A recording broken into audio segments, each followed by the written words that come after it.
न्यूजमध्ये आपले स्वागत। हिंगोली गॅस एजन्सीवर नो स्टॉकचे फलक। आखाती देशांमध्ये सुरू असलेल्या युद्धाच्या पार्श्वभूमीवर इंधन पुरवठ्यावर परिणाम होत असल्याचे पडसाद आता हिंगोली शहरात उमटू लागले आहेत। घरगुती गॅस सिलेंडरची टंचाई निर्माण झालेल्या नागरिकांना गॅस मिळणे कठीण झाले असून शहरातील गॅस एजन्सीसमोर सोमवारी नो स्टॉकचे बोर्ड लागल्याने गॅसधारकांमध्ये चलबिचल वाढली आहे। हिंगोली शहरातील अनेक नागरिकांनी मागील काही दिवसांपासून गॅस सिलेंडरची बुकिंग केली असली तरी पुरेसा साठा उपलब्ध नसल्यामुळे वितरणात अडचणी निर्माण झाल्या आहेत। सोमवारी सकाळी गॅस एजन्सीसमोर गॅस घेण्यासाठी नागरिकांची गर्दी झाली होती, मात्र गॅस एजन्सीसमोर नो स्टॉक असा फलक लावण्यात आल्याने अनेकांना रिकाम्या हाताने परत जावे लागले। गॅस सिलेंडर उपलब्ध नसल्यामुळे अनेक कुटुंबाचे स्वयंपाकाचे नियोजन विस्कळीत झाले आहे। विशेषतः मध्यमवर्गीय आणि दैनंदिन कामावर जाणाऱ्या कुटुंबांना याचा मोठा फटका बसत आहे। काही नागरिकांना पर्याय नसल्यामुळे पुन्हा लाकूड किंवा इतर साधनांचा वापर करून स्वयंपाक करण्याची वेळ आली असल्याचेही दिसून येत आहे। दरम्यान गॅस टंचाईचा सर्वाधिक परिणाम शहरातील हॉटेल आणि खानावळी व्यवसायावर झाला आहे। गॅस सिलेंडर उपलब्ध नसल्यामुळे काही छोटे मोठे हॉटेल आणि खानावळी बंद ठेवण्याची वेळ व्यावसायिकांवर आली आहे। परिणामी या व्यवसायावर अवलंबून असलेल्या स्वयंपाकी, वेटर, भांडी धुणारे मजूर आणि इतर कामगारांना काम मिळणे कठीण झाले असून त्यांच्या रोजीरोटीवरही संकट निर्माण झाले आहे। A7 न्यूज चैनल साठी अनिस अहमद, हिंगोली। राना हिंगोली। मेरा गैस 4 महीने पहले बुक किया था मैंने, आज ख़त्म हो गया। संडे को ख़त्म हो गया। कल रात में बुकिंग किया। बुकिंग करने के बाद में आज मैं जब एजेंसी पे आया तो यहाँ पे बोलना आ रहा कि यहाँ पे स्टॉक नहीं है।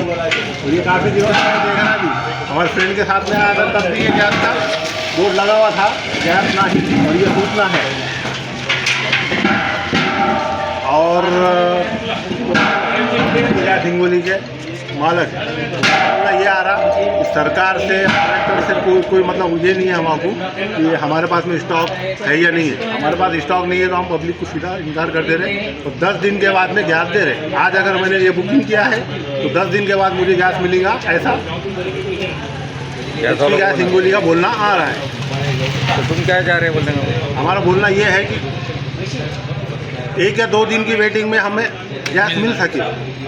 बाकी भाव भी है, ये भाव भी है। इन्होंने 2-3 दिन पहले गॅस बुकिंग किया, भैया ने 1-2 दिन पहले गॅस 25 तारखेला बुकिंगसाठी आलो असता त्यांनी मला बोला सांगितलं की 2 तारखेला या तुमची बुकिंग होईल आता, आणि 2 तारखेला आल्यानंतर म्हटलं आता 6 तारखेला तुम्हाला गॅस भेटून जाईल। आता परत मी 6 तारखेला आलो तर म्हणतायत की आता इथून 10 दिवसांनी या तेव्हा तुम्हाला गॅस भेटेल। याच्यामध्ये आता सर्वसामान्य जनतेने काय करावं, घरचे कामं कसे करायचे, काय खायचं, गॅस नसेल तर घरचे स्वयंपाक कसा होईल हे सरकारने ध्यान दिलं पाहिजे। आणि 1 ते 2 दिवसात बुकिंग झाल्यानंतर 1 ते 2 दिवसात सर्वसामान्य जनतेला गॅस भेटला पाहिजे आणि सर्वांना 10 दिवस वेटिंग साहेब, आता 4120 ची वेटिंग आहे आमच्याजवळ आणि वाटप चालू आहे 30 तारखेला।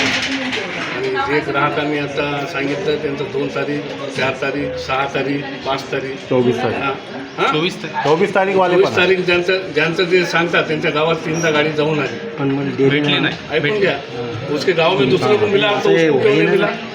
गॅस झाला म्हणते। हां, या अशी वेटिंग आहे। पण आज सोमवारी आज ट्रक आलेला नाही, त्यामुळं सिलेंडर नाही। आम्ही 30 तारखेपर्यंत वाटप चालू आहे। ज्यांची पुढची वेटिंग आहे, पुढच्या जशी गाडी येते आम्ही वाटप करणार।